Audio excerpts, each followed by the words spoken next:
باقی ان دونوں میں سے رحمت زیادہ کس میں پائی جاتی ہے؟ تو علماء کا اس بات پہ اتفاق ہے کہ الرحمن میں رحمت وہ الرحیم سے بھی کیا ہے؟ زیادہ پائی جاتی ہے. یعنی الرحمن میں مبالغہ جو ہے وہ الرحیم سے بھی نسبتاً زیادہ ہے. اس کی وجہ یہ ہے کہ الرحمن یہ صرف اور صرف اللہ رب العزت پر بولا جاتا ہے، اللہ کے غیر پہ کہیں استعمال نہیں ہوا.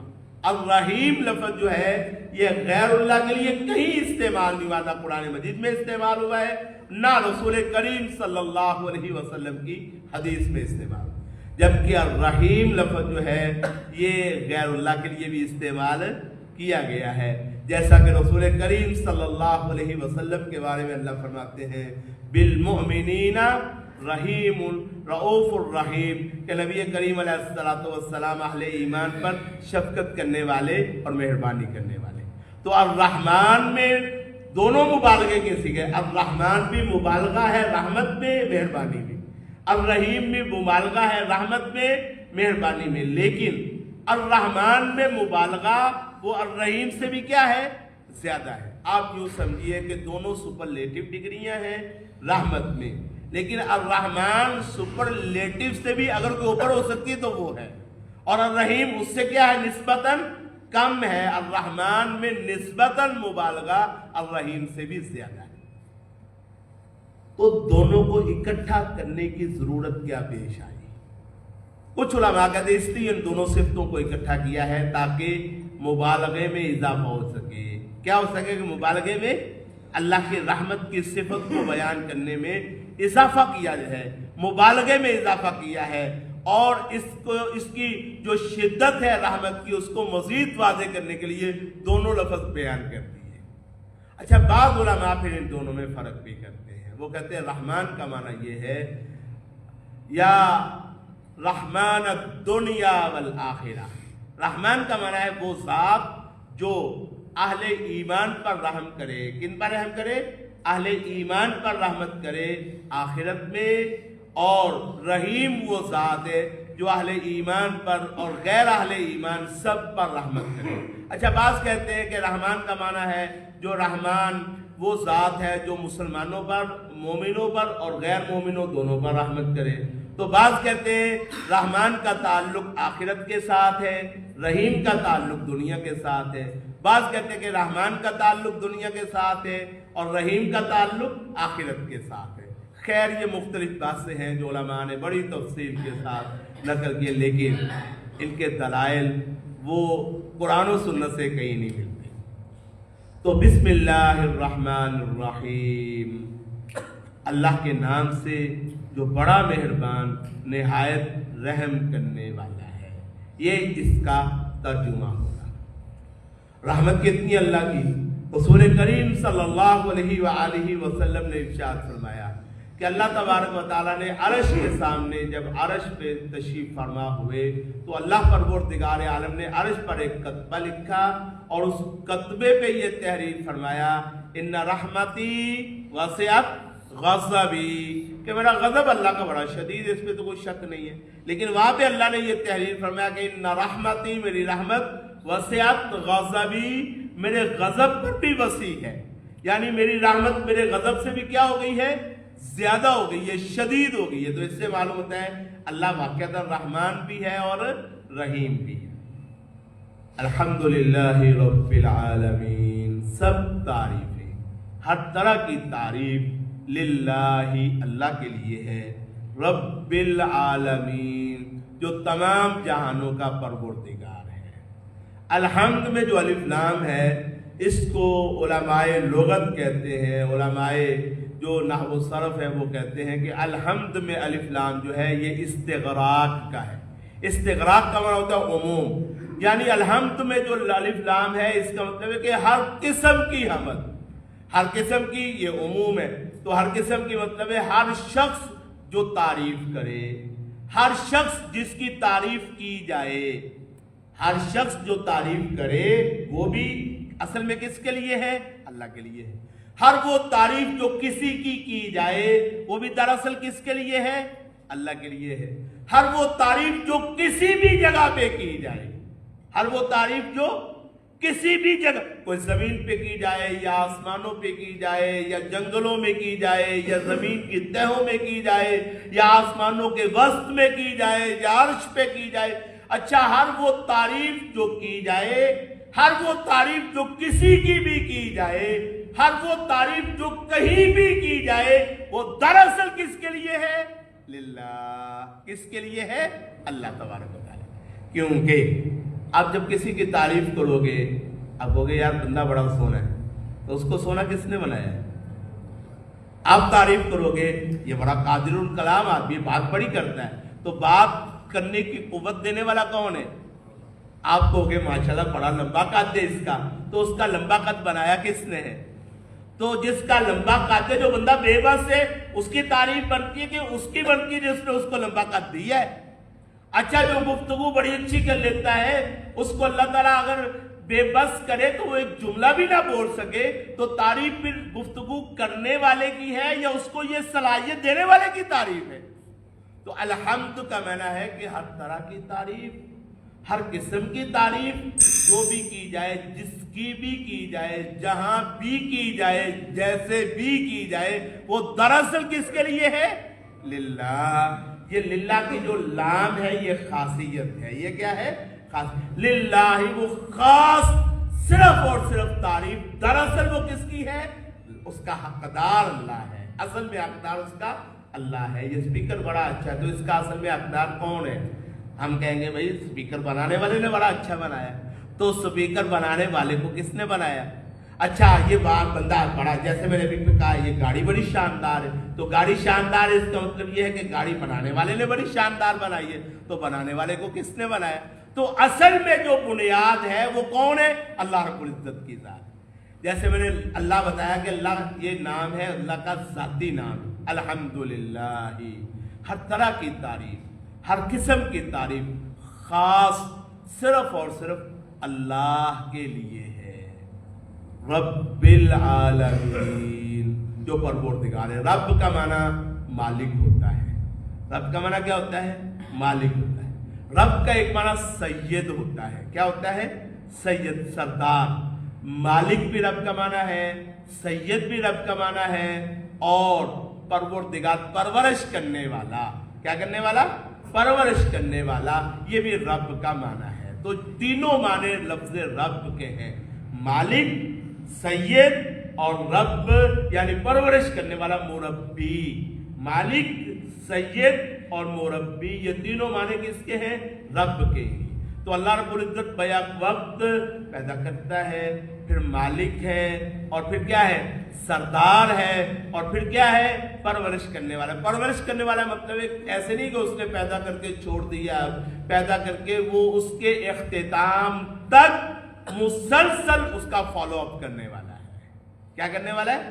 مسلسل اس کی نگرانی رکھنے والا ہے۔ جو اس کو ضرورت جہاں جہاں پڑتی ہے، جب بچہ پیدا ہوتا ہے اس وقت اس کی جو ضرورت ہے وہ پوری کرتا ہے۔ اچھا وہ کیا پوری کرتا ہے؟ اس وقت اس کی ضرورت سب سے پہلے یہ ہے کہ اس کو ماں کے دودھ کی طرف کیا کی جائے؟ رہنمائی کی جائے۔ کرتا اللہ کے نہیں کرتا؟ اچھا بھائی کوئی موٹیویٹ کرنے والا اس کو، کوئی بتانے والا اس کو، کوئی طریقہ سمجھانے والا اس کو کہ ماں کے دودھ کو چوسنا کیسے ہے، پینا کیسے ہے، اور اس تک پہنچنا کیسے، کوئی کرتا اس کو؟ بس جب وہ پیدا ہوتا ہے، پیدائش کے بعد سب سے پہلا کام وہ بس منہ مارتا ہے، رونا شروع کرتا ہے۔ جب ماں اس کو اپنی چھاتی پہ ڈالتی ہے تو اس کو طریقہ بتانے کی ضرورت پڑتی ہے، اس کو سمجھانے کی ضرورت پڑتی ہے، بیٹے ایسے پیو، اس طرح کرو۔ یہ سمجھانا تو ممکن ہے ہی نہیں، تو یہ سمجھاتا ہے کون؟ جو کون ہے؟ مربی ہے، جو کون ہے؟ پرورش کرنے، وہ سمجھاتا ہے۔ وہاں سے اس کی ضرورت یہ تھی کہ اس کو یہ سمجھایا جائے۔